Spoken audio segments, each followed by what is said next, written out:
Welcome to the Influential Personal Brand Podcast. This is the place where we help mission-driven messengers just like you learn how to build and monetize your personal brand.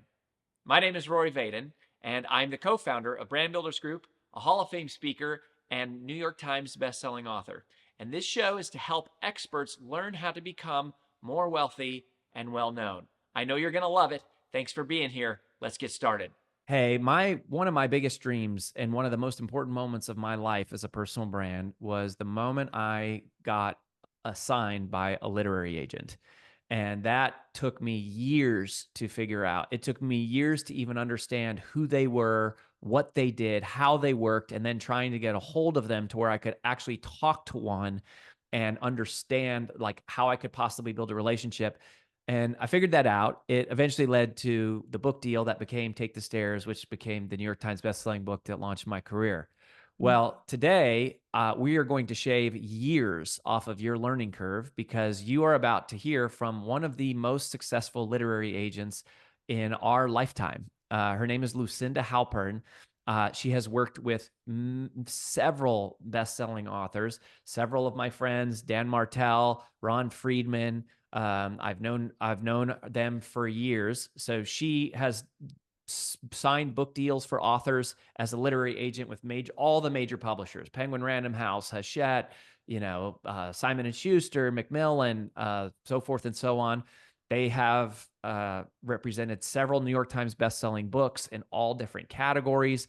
And Lucinda was never my agent. She would not sign me. I actually didn't know her back then, but she has been a friend and someone that I know is an expert in this space.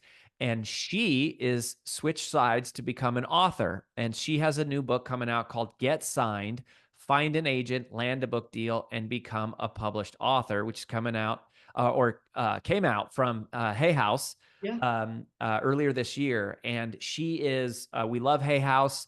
And I was like, man, what an opportunity to learn from somebody. So she agreed to come on and basically teach her knowledge for free. And I was like, this is so perfect. So Lucinda, welcome to the show.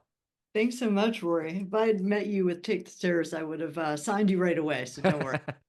Well, thank you for saying that. It's funny because Michael Hyatt is a good friend of ours, and he has someone who works on his team who was the acquisitions editor at Thomas Nelson, who turned down Take the Stairs. And now I see him all the time. So that's always a laughter, a little bit of a funny thing. But you and I didn't know each other, but I'm so excited about what you're doing. Thank I you. would love for you to just share the transparent real deal Mm. on what does it take to get the attention of an A-list literary agent and effectively a publisher, a major publisher. So if we're talking traditional publishing, our audience knows that we have our own hybrid imprint, mission-driven press, that we can publish books. But usually, if someone can get a huge book advance from a major publisher, we'll tell them to go that direction much of the time. But a lot of people don't understand that game, and they don't understand why you need a literary agent, and most of all, how to get the attention of somebody like you, because I know you have people banging on your door all the time. So can you Yeah, share a little bit on yeah. that? So I've simplified this to a very easy way to understand it, which are these three keys, right? That every publisher and agent are looking for, because agents have to think like publishers. We all have to think like the media, and we all have to think like readers. So those three keys are great writing, a big idea, and an irrefutable platform. What's interesting for your audience is you really only need two of those three keys. Can you guess which ones they are, Rory? Can you guess Uh, which ones they might be? Idea and platform. Idea and platform. So the first thing that an agent, and I've quizzed editors on this, we interviewed about 20 New York editors, big five houses, literary agents, and best-selling authors on like what they look for in first-time authors. The idea leads. And the idea, by what I mean, a big idea, has got to be something that is timely and timeless and feel really of the moment, but like it's going to stay, right? So if you've got that big idea, which means it feels a little new and different, but it's proven ground to be popular. Mm. And then you've got this platform, which we could spend time talking about. I know your company builds platforms so well. That's really about an author's public recognition in their field to their audience. If you've got those two things, idea and platform, you should be a slam dunk for any literary agent or publisher. Mm. And if any of your authors listening, or your aspiring authors and thought leaders listening, are thinking, yeah, but I'm looking at all these query guidelines and I don't know how to query these agents and how to get through to them, and their guidelines are so confusing, I can assure you that we're all actually looking for just those two or three things. Mm. I love that. So you said it takes three things to get a great book deal: great writing, big idea, irrefutable platform. You said the one that we don't need is great writing. Yep. And is that because that's a problem we can solve with money, is great writing? I love the way you put that. Yeah, you only need two of the three to get signed, to get an agent or book deal. So in the case of your nonfiction entrepreneur authors, it's definitely about big idea and platform. The writer, as you said, can be outsourced, or maybe you write well, but I always encourage, my thought leaders and entrepreneurs, so many of whom we work with at Lucinda Literary, why do you want to be in a trade where you're not the expert? You're the expert on presenting your business, beating the drum. You are being hired by a publisher to do exactly what you do so well. So if you know what you don't know, and I only want to be in business with people who know what they don't know, I know what I don't know, then you hire another expert to do that writing piece for you. There's Mm. just no use in trying to do it all. Um, so, that is a problem to be solved with money. I Uh-huh. think you're right. Yeah. Uh-huh. Yeah, No, it's really different for fiction, right? And it's different because I'm sure you work with memoirists also. People are writing their life yep. story. Yep, we do some of those. We Super do no different. almost no fiction. We other than a few kids books. Right. But So there you go. If you're writing your life story, which many of these like land on my desk as memoirs, as their life story, and we transform them into something that's much bigger. But if you're intent on writing your life story, the writing's got to be so beautiful. You've got to see the movie. And mm, that's where that key of writing becomes actually most important. mm. I love that. So yeah, one of my favorite quotes is from a guy named Dan Sullivan, and he says, if you have enough money to solve a problem, then you don't have a problem. And if you get a big enough book deal, then you can hire someone to do the writing and you don't have a problem, right? Yeah. So then so we go, great, 1/3 we can just cross off right away, and we go, we got to get a big enough book deal so that we can just pay the writer, and now we're already 1/3 of the way there. But then the big thing is going, okay, in order to get a big book deal, I need a Mhm. big idea. So you said the big idea has to be timely but also timeless. Yeah. Yeah. How do we know what? I think we know what ideas are timeless. You look and see which books have been selling for decades, right? And you go, Mhm. oh, well, Mhm. uh, John Maxwell's 21 Irrefutable Laws of Leadership is timeless. It's been selling 2,000 units a week for like, a couple Right. decades. Um, how do we spot the timely ideas? Yeah. Well, even just to add to what your friend Dan said, the way I say it is, it's not a problem, it's an expense, right? Like, that's what That's good. I love it's not that. a problem, it's an expense. And mainly these authors that you and I work with are looking at the book as a calling card, as a tent pole, holds together the other businesses, but is really an investment on what they're going to be seeing on the back end in terms of their courses and their speaking and everything else. Amen. So the timely timeless, by the way, I'm the only person that I know of who's actually identified that equation. And so what I want people when they're listening to this interview to understand is this is a formula for them to think about it, but it's not as though you need to fill in a sheet to your agent or your publisher that you're aspiring to and say, here's what's timely, here's what's timeless. You just want to be striking those chords. So, Okay. in terms of figuring it out, the timely, easiest way to think about it is the new and the different. If you're thinking about John Maxwell's book, that's existed on the shelf and is a bestseller. You have to compete with that now if you're Right. writing a book in the same category. So instead of saying to an agent, because we love comps, comparative titles, we love to envision what this book has the power to be, instead of saying, my book is just like John Maxwell's Law of Leadership, you now need to say, It's like the laws of leadership for zillennials or for people who work in Silicon Valley, or with this sort of twist to it. It's like it's adding your different, what we call your differentiator, that makes it timely. And really paying attention, like doing the data collection of what's selling in the market, the number of people that you and I both work with who want to write books, but haven't read books or don't read in their genre, a lot of them. And then how are they going to know what's popular, what's selling, Mm-hmm. right? So So, when you're saying it's like something timeless, mhm. but it's timely because it strikes this differentiation point. And is it like one example of that formula is who it's written for, like zillennials or whatever? What are some other, is it always a who? Like, is it always the who No, it's it's for? not. No, it's not. And it's just paying attention to like what's in the current conversation. So I think of a book I represented as an example that was about, I talked to her today, so it's on my mind, like minimizing consumption, right? So she could have pitched her book, which was ultimately called The Year of Less. Um, it was like a secret, like the secret for another generation, but riding the wave of this minimalism, of van life, of people like of Marie Kondo, right? Those are the sorts of categories that make her book timely.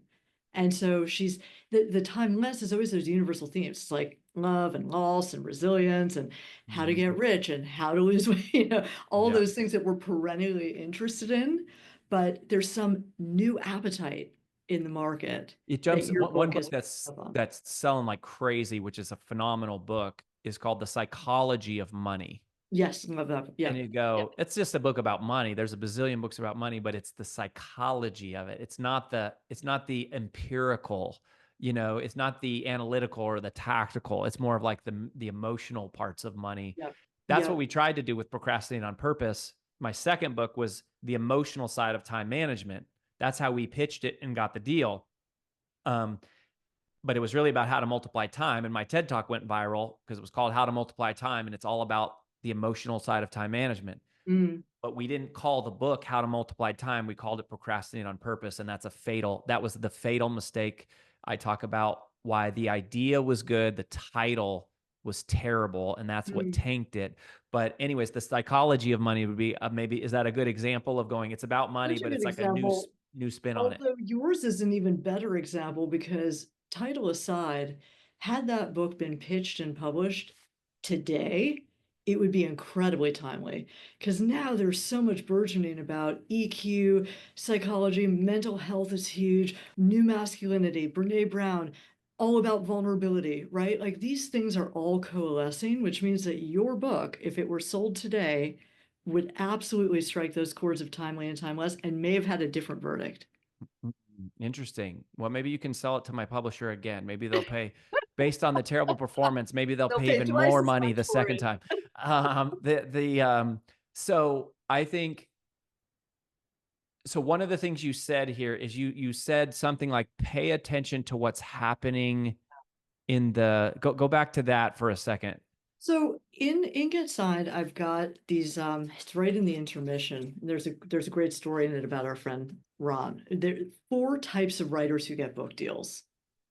And they're the ideator, person who has great big ideas, always prolific in their ideas, the data collector, who does the market research, who figures out the comps, those comparative titles that are selling well, the everywhereist, who's the person who has a platform, very visible, and the crusader. And the Crusader, that's who I am through and through. That's who you are. It's usually the type I work with, is that combination of ideator Crusader that is constantly and relentlessly advocating. The problem with the Crusader who runs a company is so many people for so many years have said, you got to write the book. I love your story. You're surrounded by yes men, essentially. And what they're not doing is going out into the world, particularly in business books, and seeing that this has been said before, dude. It's been said like 20 times. And another issue that most aspiring business authors, because I love business books, I love to represent business books. I can learn some, like any book I can learn from is a book I want to represent. Um, But so many of them come to us as memoirs. It's like, I just want to tell my story of founding an amazing company and making millions of dollars. Like, that's not interesting. Let's Mm. let's consider how this can be applicable and universal to a wide audience of people, not just people who work for you and not just your spouse and your sister-in-law, but how this can be applicable to a wide audience of people and how we're going to make it timely and stand out in the market. Like, what's its contemporary hook or appeal? Uh-huh. And to make it to make it stand out in the market, it's kind of like you said, like basically like pay attention to what the market is talking about or pay attention to what the hot topics are, pay attention to the news Percent. cycle. Is it all that kind of stuff?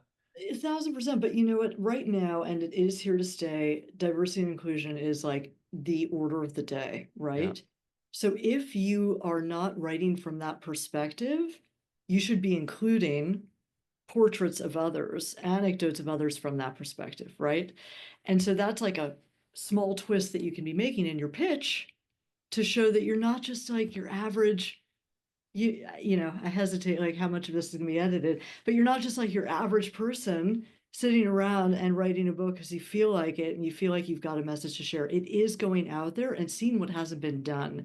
So the number of people who come to me say I'm writing the next Ben Hardy or what's that book that everyone loves to write? Hard Thing About Hard Things, another Ben, Good to Great. I'm writing the next Good to Great. It's like fantastic. Those books are 20 years old easily. So what's the new book that people are talking about and what is it missing that you can expand on, that you can lend your unique vantage point to? Hmm. Yeah. So you're not just going to rewrite a version of the same book. You're going to write a new angle on a new angle on a proven concept. Right. But the issue with this crusader type that again, love to work with the crusaders, the ones who run companies, is that they're not out there. They literally don't have time to go about searching the market and doing the data collection. They're Mhm. just saying their spiel and people are like, oh, that's amazing. It should be a book. A keynote's not a book. Yeah. Yeah, and I would say it's interesting. A lot of who we publish at Mission Driven Press, they are the crusaders. They're going, I'm not so concerned about a new idea. I'm concerned about sharing this is what's worked for me, hardcore, tactical, and it's like it's in many ways it's not really new. And the Hmm. goal is not new. The goal is like what works and it's really about platform, right? They're just going, well, I can sell it to all my customers, I can sell it to all my people, and that's dawning on me as you're talking going that's a perfect fit for that person. But if you want a traditional publisher a-list literary agent big advance, Yeah. half the battle here is the big idea, and in order for it to be a big idea it's got to somehow be new, different, Feel unique. radical. Feel like something we know. It's a Hollywood business. Publishing is a Hollywood business. So look like what I mean by that is it's a look-alike. This is an X meets Y. So we want to feel like there is a popularity around this, but you have a new spin. What I like about what you just said about your particular clients is that it is highly how-to and practical, which is also a trend in the market we see for books by entrepreneurs. Again, veering away from the life story, unless you're like the guy who runs Disney, Yeah, unless you're a celebrity, like the life story the play, life it's story piece is not what we were looking for, is the replicable, is the useful, and always being oriented toward your reader, which is different from your employee, is how I encourage aspiring authors to think. It's not just like the big advance, though. For many of our authors, funny, the name of your press is called Mission Driven Press. It's about impact, mission, legacy. And you just don't get that if we were to speak about why even traditionally publish in the first place, why even work with someone like me. It's because you're just not going to get those distribution possibilities, those media opportunities, foreign rights, general word of mouth, unless you've got, at the moment, that pedigree of a traditionally published book. Yeah, and that was the game all changed for me when we figured out how to get our books distributed through Simon and Schuster. That Yes. was where when first of all when we hit the New York Times and when we could get distribution through Simon and Schuster, it was like, whoa, this is hybrid, but it's not really hybrid. It's really as close to traditional publishing as you can get with just being inside the hybrid line for the reasons that you're saying. Now, the difference is we don't pay advances. People have to pay for us to produce the book. Mm-hmm. So hybrid aside for a second, because that's a fun, exciting area to me that's like, emerging and, has lots of great things and some challenges and all that. But traditional publishing is still here. There's still big advances. But when you talked about, there's three things you need. You need great writing, a big idea, and a refutable platform. We don't necessarily need great writing because we can hire it, and the editors are really good. I mean, that's another thing of traditional publishing that's incredible. It's just like Yes. my editor is freaking phenomenal. I mean, Oh, absolutely amazing. The big idea, I hear you on it. I go, that's good. you What I got to have come up with not it yourself. You got to come up with it yourself, right? Or with a team. got to It come doesn't, up with it's not it. like the publisher gives it to you or the agent gives it to you, right? Totally. And I hear you on the big idea. I'm totally with you. In my experience, and you tell me if you have a different experience, if you have a big idea, you need a big idea to get a book deal. But if all you have is a big idea and you don't have a platform, you're not going to get a very big advance. True. So when you start talking about not only getting a book deal, but getting a big advance, the platform, I think, is the thing that probably matters the most. Is that Matters the most. true or false? True, true, true, true. And also, I try to approach this unscientific business of publishing as a science. And I've actually done some of the math on like, oh, they've got 100,000 email list subscribers. They got $100,000 advance. They have 500,000 TikTok followers. They got a $500,000 advance. Like it sometimes is that unfortunately simple. Mm-hmm. Um, Incidentally, my publisher at Hay House said that only 30% of an email list generally converts to book buys. Because if you're an expert of any kind, it's not, maybe your audience isn't long form readers and book buyers, right? So you can't like make the assumption that everyone on your list is going to buy the book. Oh, So and I publishers are have a doing, secret, and I love oh Hay yeah, tell House. me. There's no way it's 30%. You There's think it's higher than than no way lower.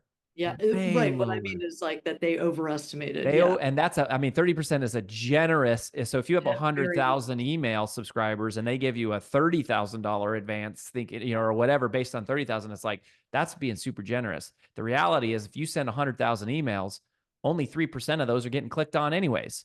Right. Totally. So, Yeah. 20% are getting open, 3% are getting clicked on. You're Yep. talking about, you got 3,000 people. Like, so email is, I'm not saying email is not important. It's still, to this day, in our opinion, the single most important metric, way more important than TikTok and social media and all that Mhm, stuff, because that mhm. converts even less. But anyways, that's fascinating to go. And I think publishers are waking up to this. They're going, hey, I have someone who has 5 million Instagram followers. I'm going to pay them $1 million. And oh my gosh, they sold 2,000 books. Yeah. Not, Yeah. and they vastly overestimated the impact of social. Totally. But if we were just to look at, because this is a burning question for all aspiring authors about the way that agents assess platform, Yes. just to give you some like very basic and overlooked secrets, people are going to Google you the minute we pick up your pitch, if we're even interested. Even if you've got us with the idea and you've indicated that you have some sort of credential to write this thing, the next thing we're going to do is Google you, because why would we want to get in a marriage with someone we haven't Googled? Like this is a lifetime relationship. So we Google you and we find, there's nothing. Well, that's a bad indication that you have any public recognition around you. Mm. So what you're going to have to tell us in your letter, if you're not all over social media, is I have this email list of X numbers. I do this amount of speaking a year. I have these like 5 people in my network that could all end endorsements, and their names you'd probably recognize. And in fact, some of them are on your client list, right? So this is like those 3 things alone, network, speaking, and email list, are 3 things that we can't necessarily find out about you unless you tell us in the letter. And so the optimistic message of Get Signed is here are all the different ways. And by the way, this is across genres. This is for fiction, for children's, for memoir. It's not just for business Oh, thought. really? Interesting. I was Oh, curious about that. this book is for any writer, any stage, anything they're writing in, because I've tried to craft the universal rules for how Yeah, to but bring it and to that's even market. what you're saying. Like, platform matters even for those even for fiction writers and even for those people, because that doesn't equate in my mind, because that's not our space. Like, most of our Yeah, space is yeah, it nonfiction. does. I mean, again, with moderation, right? So like if you want to be a fiction or children's book writer, it is much more about that timely, timeless idea. and the writing itself. So there's a different weight being placed on two of those three keys Ah, in that makes sense. nonfiction space. But any way you cut it, like you should be working on your public recognition, because how else are you proving to the first agent who Googles you that someone knows who you are? So you're saying if you show up blank on Google, it's a very It's a uphill battle. totally uphill battle. So for the older folks in our community, because we're, as you know, we do a ton of coaching, workshops, live events, and we've got a lot of people who are 50 and above writing the books that they always dreamed of writing. And they're like, I'm not going on Instagram. And frankly, even for thought leaders, business people, psychologists, finance professionals, lawyers, they're not going all over social media either. Like, who has the time, the interest, the publicity is sometimes bad for their business. So what I'm trying to instruct all of these folks to do and get signed is like, here's some other ways you could prove and build your platform. You got to be explicit about it in your letter. A lot Mm-hmm. of people And aren't. a letter, meaning the letter to The the pitch letter. agent, Yeah. and then in turn, the book proposal y'all put together that you pitch to a publisher, because they're going to go do the same thing and they're going to find the same result and be like, who are you going to Right. sell this to? So Um, wait, good clarification on that for your audience in terms of what you need to even be at the stage where you're pitching your book. It's not just a query letter and then you get in conversation with someone like me and you pay us to do the book or we develop the book together. That's not how the traditional model works. You have to have that pitch letter. The minute someone like me says, we're interested, send us your book proposal. You've got to have this mm, 50-page roadmap of it's basically a sales document of what this book looks like, how it's going to, does it have a plot? Is it interesting? It does it have a platform? Let's see more about it. Who are you? What's the like larger bio? What's the, where's the sample writing? So you've got to have that whole book proposal ready. What you don't need to have as a nonfiction, practical business thought leader author is a full manuscript. mm, And so I don't want to everyone listening to this episode, please do not write your full manuscript if you're trying to get an agent. mm-hmm. Yeah, they don't because they want to shape the idea. The agent that wants to help you, the publisher, they part of it is they're buying the idea, but they want to shape the outline of it. That was something that I learned, which is another reason why it's slower. It tends to be a slower process because it's like first I have to sell the agent, then we got to sell the publisher, then we all got to collaborate on what the outline is, then we have to write it, then we have to edit it, then we have to Yeah, sell it, then we have to do all this stuff. So yeah. it's a slower process, which to your point is like another thing to weigh where you got to balance how much am I playing this like big long game with a publisher and an agent Hmm. versus like I just want to tell my story, I just want to teach my method, get it out there. It's like a Yeah. balancing act. But more than ever, I mean, I'm thinking of authors of mine like Jake Wood. I don't know if you work with him, but he did tours in Afghanistan and Iran. He used to run a Oh, nonprofit called Team Rubicon. You know anything I've about this? heard of Team Rubicon. Yeah. Yeah, so he's a phenomenal guy, speaker, author, all of the things. But he was classic in terms of the client I work with who's like, Lucinda, I wanted this book out yesterday. We're not waiting 3 years to get this out on shelves. Well, pub day arrives and you're like, wait a second, this is way too soon.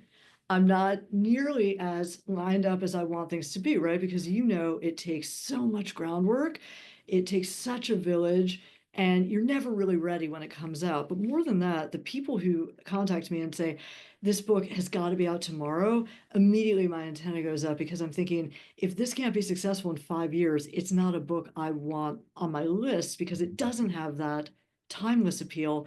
Publishers love the New York Times bestseller list like we love the New York Times bestseller list, but what they really want end of day is the long tail, Yeah. the book that sells on the long tail. Yeah. And the other thing is if you tell an agent or a publisher like I want this out tomorrow, that means you better have your whole marketing and sales plan not planned. It better be done. Like it takes 6 months to just do a proper marketing and sales plan.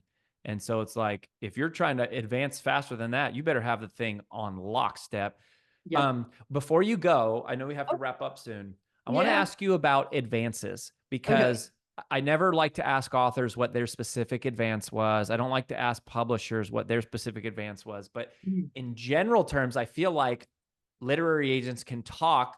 You're more educated than anyone on like what's realistic, Lucinda? Like, if I'm a first time author with 20,000 email addresses, what am I talking about, like, realistically? I know the range depends on how big the idea is, and obviously stuff like that, but like, do authors get more than a half a million for an advance? Do they get more than 1 million for an advance? Like, what are the ranges and the quick, factors on Yeah, that? super rare. I mean, I would say that I remember looking back at like Todd Herman's deal, and it's widely advertised, so it's, I'm not sharing anything I shouldn't share.